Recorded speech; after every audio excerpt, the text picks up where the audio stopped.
Hello everyone, कैसे हैं आप लोग। तो जैसा कि आज आप हमारा टाइटल देख सकते हैं 20 important practice questions on tenses या सब्जेक्ट वर्ब एग्रीमेंट। इसके बेसिस पे जितने भी दोस्तों इंपॉर्टेंट क्वेश्चंस बनते हैं रूल्स के बेसिस पर, वो आज मैं आपके लिए लेकर आया हूँ। ये बहुत ही इंपॉर्टेंट सेशन है दोस्तों, इसलिए ये पूरी वीडियो कंप्लीट देखना। मैं बहुत सी न्यू चीज़ें भी बताऊँगा आपको। तो सबसे पहले आपको मैं बता दूं कि अभी तक हम सब्जेक्ट वर्ब एग्रीमेंट के सारे रूल्स कंप्लीट कर चुके हैं, इसी के साथ टेंसेस भी हम कर चुके हैं। तो आज तो उसी टॉपिक या सब्जेक्ट वर्ब एग्रीमेंट और टेंसेस के बेसिस पे आज मैं 20 क्वेश्चंस लेकर आया हूं। तो जितना भी आपका स्कोर होगा वो आप कमेंट बॉक्स में मेंशन कर सकते हैं। अगर आपको ये 20 क्वेश्चंस में से अगर आप 15 प्लस मार्क्स लेकर आते हैं तो समझ लीजिए आपको ये टॉपिक कंफर्म हो चुका है। तो आइए वीडियो को शुरू करते हैं। तो दोस्तों पहला क्वेश्चन आप देख सकते हैं, पहली fill in the blanks. The three musketeers dash return by Dumas. अब देखो, हमें क्या सब्जेक्ट बताया नहीं जाएगा, मतलब एक सेंटेंस दे दिया जाएगा। उस सेंटेंस के बेस पर उसमें क्या हेल्पिंग वर्ब या उसमें क्या वर्ब आएगी, उसके चार ऑप्शंस हमें दिए होंगे। हमें सिर्फ ये चूज़ करना है कि कौन सा आंसर इसमें से सही होगा। अगर आप इसको ध्यान से देखो, देखो द थ्री मस्केटर्स। अब थ्री मस्केटर्स क्या है दोस्तों, ये मैंने डबल इन्वर्टेड कामा यहाँ पे ख़त्म होंगे। थ्री मस्केटर्स एक बुक का नाम है, ठीक है, एक बुक का नाम है। अब बुक क्या होती है, सिंगुलर। देखो, अगर किसी भी सब्जेक्ट या नाउन से पहले आर्टिकल द का यूज़ हुआ है तो ये चीज़, ये आर्टिकल द क्या बताता है कि ये सब्जेक्ट हमारा फिक्स्ड है, पर्टिकुलर है, स्पेसिफिक है। तो ये प्लूरल कभी नहीं होगा। इसीलिए सब्जेक्ट के पहले दा लगाओ तो प्लूरल हेल्पिंग वर्ब का यूज़ होता ही नहीं है। अगर किसी बुक का नाम लिखा हो, द थ्री मस्केटर्स। अब थ्री मस्केटर्स क्या होता है, थ्री मस्केटर्स एक बुक का नाम है। देखो ये भी पता होगा आपको, डबल इन्वर्टेड कामा हो तो बुक होती है, सिंगल इन्वर्टेड कामा हो तो डायलॉग होता है, ठीक है। थ्री मस्केटर्स एक बुक का नाम है, तो बुक के नाम के लिए आगे जो वर्ब आएगी वो प्लूरल नहीं होगी, वो सिंगुलर होगी। तो इनमें से सिंगुलर वर्ब कौन सी है दोस्तों, वो है हैज़ बीन। ऑप्शन 2 इसका राइट आंसर है। The three musketeers has been written by Dumas. मुझे नहीं लगता इसमें आपको कोई प्रॉब्लम होगी, ये मैंने थोड़ा डीपली समझाया आपको। सेकंड जो एग्जांपल है वो है, सेकंड जो फिल इन द ब्लैंक्स है, nothing but books and magazines dash her. Options दिए हैं हमें, pledges, please, are pleasing, were pleasing. देखो, हम जिन्होंने मेरी पिछली वीडियोस नहीं देखी हैं, अब आप वीडियोस देखो तो आपको वहाँ पे एक रूल दिखेगा। मैंने रूल में बताया हुआ है, नन, नन ऑफ दी। जब भी ऐसे वर्ड्स यूज़ होते हैं ना, तब सब्जेक्ट जो है वो हमेशा, जो सेंटेंस जो है वो हमेशा सिंगुलर आएगा। मतलब कि जो वर्ब यूज़ होगी वहाँ पर वो हमेशा सिंगुलर यूज़ होगी। ये मैं एक रूल में पढ़ा चुका हूँ कि नाउन कि नन या नन ऑफ दी या फिर नथिंग, इन सब के लिए जो है वो वर्ब सिंगुलर यूज़ होगी। तो इसका राइट ऑप्शन रहेगा option 1, pledges. Nothing but books and magazines pledges her. Third है, the metals and minerals sector dash highly volatile. ठीक है। अब देखो, कई लोग मेटल्स और मिनरल्स पढ़ के यहाँ पर आर का यूज़ कर देंगे, लेकिन आर यूज़ यहाँ पे नहीं होगा, आर यूज़ यहाँ पर नहीं होगा। देखो सब्जेक्ट क्या है, हमें सब्जेक्ट पहचानना है। सब्जेक्ट है सेक्टर, ना कि मेटल्स और मिनरल। ये सब्जेक्ट नहीं है। किसकी बात की जा रही है, सेक्टर की बात की जा रही है। सेक्टर किसका, मेटल और मिनरल्स का सेक्टर जो है उसको। तो सेक्टर तो एक सिंगुलर हुआ, अगर सेक्टर सिंगुलर है तो आगे जो वर्ब आएगी वो भी सिंगुलर होगी। तो कौन सा आएगा ऑप्शन सही है, option 2 is the metals and minerals sector is highly volatile. Next है, an increase in crimes against women reported dash reported in the newspaper. An increase in crimes against women. अब subject पहचानो। देखो, अगर आपको noun या subject पहचानने मुश्किल होती है तो आप अगर एक बार सेंटेंस को हिंदी में बोलोगे आपको समझ आ जाएगा कि सब्जेक्ट या नाउन क्या है। And increase in crimes. Crimes में क्या बात किसकी की जा रही है? बात की जा रही है इंक्रीज की। क्राइम्स की तो बात हो रही है, लेकिन एक जो मेन सब्जेक्ट है किसकी बात की जा रही है, वो बात कर रहा है कि वुमेन के अगेंस्ट जो क्राइम होते हैं उसकी उसमें जो बढ़ोतरी हुई है, इंक्रीज की बात हो रही है। तो एंड इंक्रीज क्या? अब इंक्रीज से पहले एंड लगा, आर्टिकल लगा, यानी कि इंक्रीज सिंगुलर है। अब इंक्रीज सिंगुलर है तो आगे वर्ब भी सिंगुलर आएगी। तो इनमें से कौन सा ऑप्शन सही रहेगा? वो है option 2, has been. And increase in crimes against women has been reported in newspaper. Fifth है the standard of English in the schools dash highly uneven. अब इधर अगर मैं सब्जेक्ट की बात करूँ, सब्जेक्ट क्या है? दी स्टैंडर्ड। इंग्लिश किसकी बात की जा रही है? स्कूल में इंग्लिश के स्टैंडर्ड की बात की जा रही है। स्टैंडर्ड की बात की जा रही है। इंग्लिश का स्टैंडर्ड क्या है? इंग्लिश के स्टैंडर्ड की बात की जा रही है। तो ये क्या हुआ? द स्टैंडर्ड ऑफ इंग्लिश, ये हुआ सिंगुलर। ठीक है, सिंगुलर, यानी कि यहाँ पे जो वर्ब आएगी वो भी singular. Option 1 is correct. Next है, अब देखो ये भी रूल में मैंने बताया हुआ है, setback and failures dash always been an integral part of science. मेरा रूल नंबर 1 ही दोस्तों, जिसका नाम मैंने दिया था पेयरिंग कंसेप्ट, उसमें मैंने एक बात बताई थी कि जो भी दो सब्जेक्ट्स अगर एंड से जुड़े हों, अगर वो एक सिंगल थॉट, एक सेम ही थॉट को रिप्रेजेंट करते हैं, तो ये पूरा एक ही सब्जेक्ट गिना जाता है, यानी कि ये पूरा सिंगुलर होता है। ठीक है। अब सेटबैक्स एंड फेलियर, एक ही बात हुई, सेटबैक भी और फेलियर भी एक ही बात हुई, एक ही सिंगल थॉट को ये रिप्रेजेंट कर रहा है। तो इसके आगे जो वर्ब आएगी वो भी सिंगुलर होगी। अब देखो कई लोग यहाँ पर कंफ्यूजन आपको क्या पड़ेगी, यहाँ पर हैव और वर्थ होंगे, ये दोनों यूज़ नहीं होंगे। या तो हैज़ यूज़ होगा या तो इज़ यूज़ होगा। इज़ यूज़ क्यों नहीं होगा? आप सेंटेंस पढ़िए। देखो, setback and failures dash always been an integral part of science. आपने अगर टेंसेस अच्छे से पढ़े होंगे ना, आपको पता चलेगा कि इज़ ऑलवेज बीन कभी होता ही नहीं है। Setback and failure is always been होता ही नहीं है, हमेशा होता है has been. Has always been वही, कोई बात, वो सेम ही बात हुई। हैज़ बीन होता है, इज बीन कभी नहीं होता। तो यहाँ पर सिंगुलर वर्ब आएगी तो सही, पर हैज़ आएगी, इज नहीं आएगी। नेक्स्ट है in the present scenario dash the dash of India are part of the global village. अब देखो, in the present scenario the dash of India, अब यहाँ पर आपको बहुत सारे ऑप्शंस दिए हुए हैं, rich and poor, the rich and the poor, rich and the poor, a rich and poor. ठीक है,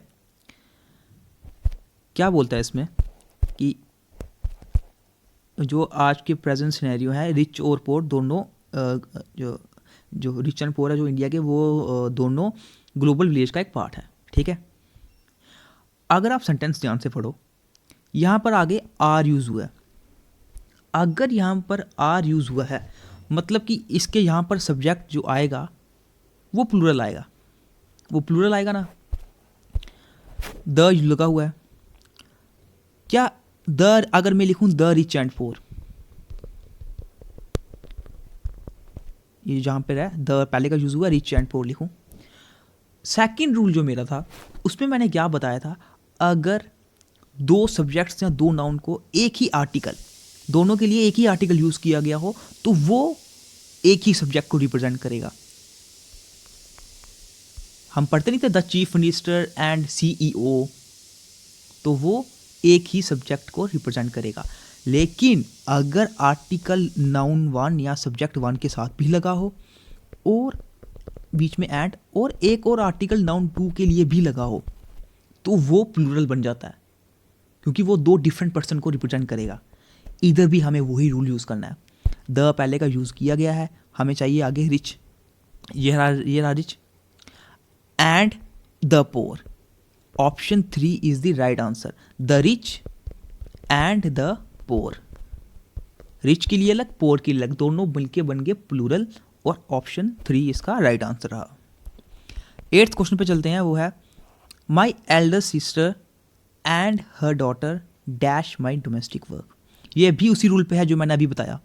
देखो, माई एल्डर सिस्टर के लिए एक पोजेसिव प्रोनाउन लगा हुआ है, ठीक है, एंड डॉटर के लिए भी एक पोजेसिव प्रोनाउन लगा हुआ है हर, दोनों के लिए पोजेसिव प्रोनाउन लगा हुआ है ना। अगर सिर्फ एक के लिए लगा होता my elder sister and daughter तो वो एक ही सब्जेक्ट को रिप्रेजेंट करता, लेकिन अब यहाँ पर दोनों के लिए लगा हुआ है तो ये दोनों अलग अलग सब्जेक्ट बने, मतलब ये बना प्लूरल।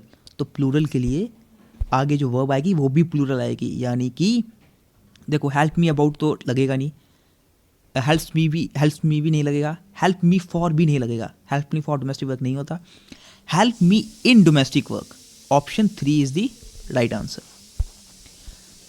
9th क्वेश्चन, ये आसान है, 10 miles dash a long way to walk. हम बोलते हैं ना 10 kilometres dash a long way to walk, 10 kilometre is a long way to walk. Distance के लिए हमेशा सिंगुलर वर्ब ही यूज होती है, ये तो सभी को पता होगा, तो यहाँ पर भी सिंगुलर वर्ब यूज होगी, वो है ऑप्शन 2। 10th है, ये देखो, ये भी एक बहुत ही इंपॉर्टेंट रूल पर क्वेश्चन आया, the chief minister as well as his advisers dash addresses thoroughly। हमने एक रूल पढ़ा था जिसमें मैंने आपको काफ़ी वर्ड्स बताए थे, as well as, along with, together with, besides, like, unlike, including, excluding, और भी कई सारे वर्ड्स है उसमें।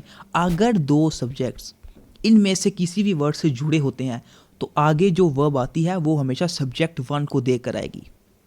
ये रूल मैंने पढ़ाया हुआ है, आप पढ़ सकते हैं मेरी पिछली वीडियोज़ में।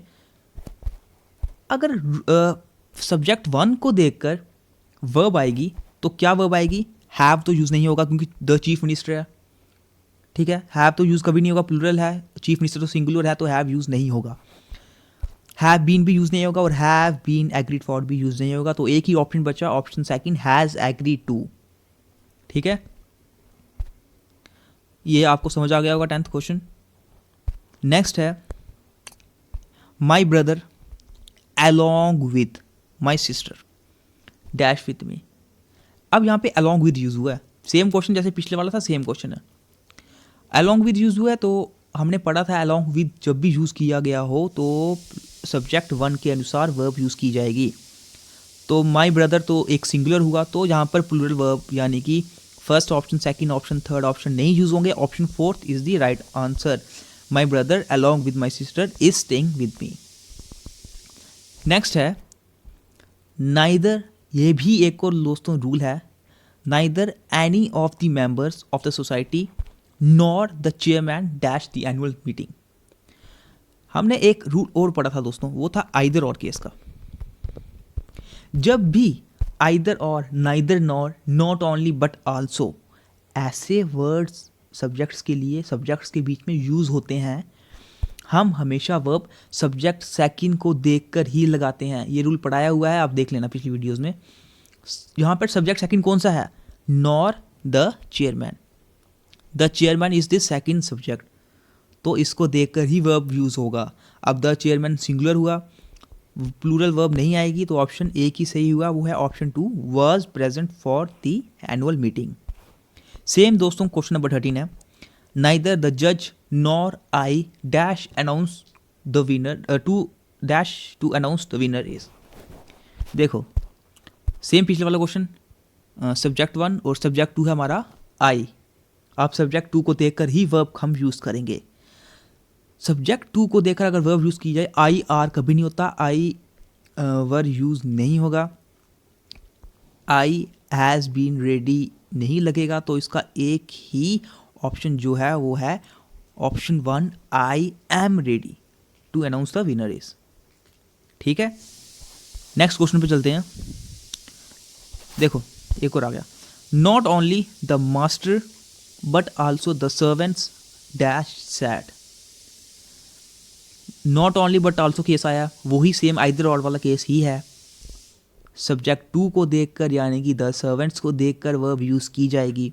द सर्वेंट्स हुआ प्लूरल, तो सिंगुलर वर्ब नहीं लगेगी, इज नहीं लगेगा, वॉज नहीं लगेगा और वेयर भी नहीं लगेगा। यहाँ पर सिर्फ एक ही ऑप्शन सही रहेगा, वो है option 2 were. Not only the master but also the servants were sad. Next है a pair of socks dash purchased by me. A pair of socks. अब यहाँ पे socks नहीं है सब्जेक्ट. सब्जेक्ट क्या है? a pair. सॉक्स का क्या खरीदा? मैंने एक पूरा पेयर खरीदा. एक पेयर. ए आर्टिकल अगर कोई ज़्यादा मतलब दिमाग लगाए तो फिर आर्टिकल ए यूज़ हुआ है पेयर के आगे. अब आर्टिकल हमेशा यूज ही तब होता है जब आगे नाउन सिंगुलर हो या सब्जेक्ट सिंगुलर हो, नाउन सिंगुलर हो, एक ही बात हुई. तो जब सब्जेक्ट सिंगुलर आगे वर्ब भी सिंगुलर आएगी. तो वर्ब सिंगुलर कौन सी है? ये ऑप्शन फोर्थ, सेकंड किया, ऑप्शन फोर्थ यूज़ नहीं होगा. हैज़ बीन हमने कभी पढ़ा ही नहीं है और हैज़ बीन जो है इसका राइट ऑप्शन होगा. आइए क्वेश्चन नंबर 16 पे चलते हैं. She was inform that every one of them dash aware of the fact. ये रूल भी हमने दोस्तों पहले पढ़ा हुआ है.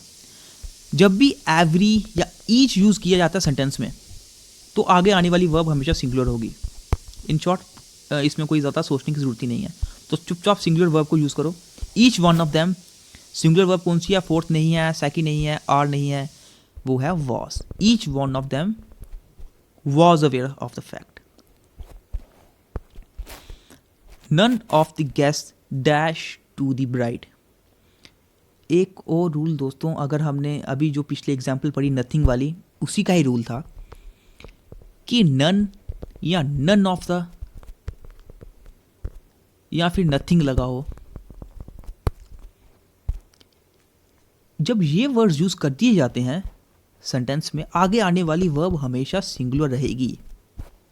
तो सिंगुलर वर्ब कौन सी है?